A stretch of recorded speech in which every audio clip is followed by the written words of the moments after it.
Ayat Al-Quran terbukti mampu pengaruhi pertumbuhan tanaman. Buku sains dalam Al-Quran yang ditulis Nadia Tayyarah menjelaskan mengenai fakta menakjubkan ini.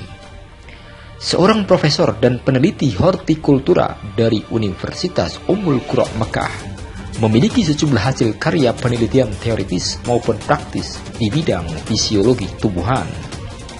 Ia sangat terkenal luas di seantero Timur Tengah, bahkan dunia internasional.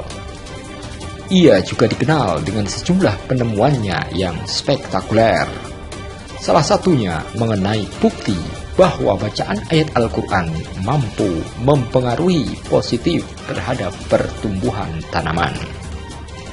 Dalam buku tersebut disebutkan bahwa tumbuhan seperti benda-benda langit dan makhluk-makhluk Allah lainnya yang bisa merasa, mendengar, dan bereaksi positif maupun negatif terhadap pengaruh dan lingkungan di sekitarnya.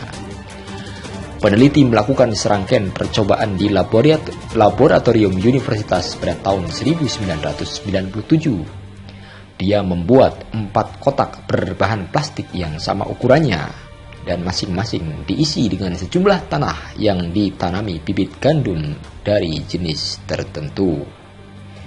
Bibit tanaman itu kemudian diberi pupuk dan diairi dengan kadar yang sama. Berikutnya, peneliti meminta salah satu mahasiswanya untuk membacakan sejumlah ayat atau surat Al-Quran, yaitu surat Yasin, Al-Fatihah, Al-Ikhlas, dan ayat Kursi. Mahasiswa pun membacakan surat tersebut 2 kali seminggu untuk tanaman yang ada di kotak pertama. Seorang mahasiswa lain yang ditugaskan membawa setangkai tanaman 2 kali seminggu untuk dikoyak-koyak dan dipotong-potong tangkainya sambil diiringi kata-kata sumpah serapah yang tak patut diucapkan. Satu mahasiswa lagi mendapatkan tugas memukul-mukul tanaman yang ada di kotak ketiga, lalu membakar dan mencacah daun-daunnya sampai lumat. Itulah 3 sampel tanaman yang diperlakukan secara berbeda.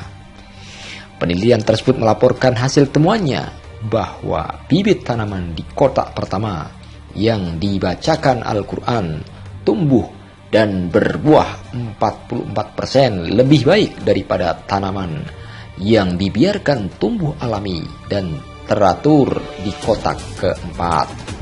Selain itu, tanaman di kotak kedua yang didekatkan dengan perlakuan kasar dan di kotak ketiga yang diperlakukan tak sepatutnya tumbuh 33% lebih rendah dan kualitas buahnya 80% lebih buruk.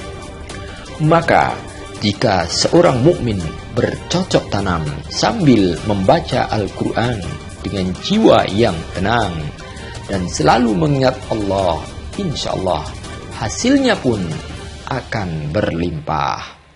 Ayat Al-Quran mengungkapkan bahwa bumi beserta semua yang ada di dalamnya pun bertasbih kepada Allah, sebagaimana disebutkan dalam surat Ar-Rahman ayat yang ke-6.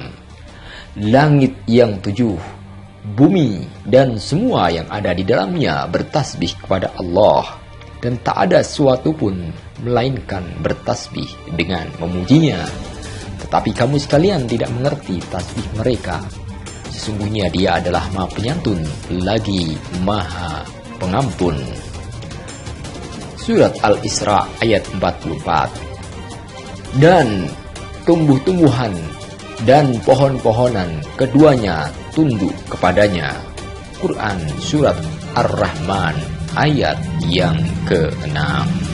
Ya, itulah salah satu bukti dari kebesaran Allah Subhanahu wa Ta'ala, bahwasanya sains membuktikan kalau ayat Al-Quran mampu mempengaruhi pertumbuhan tanaman.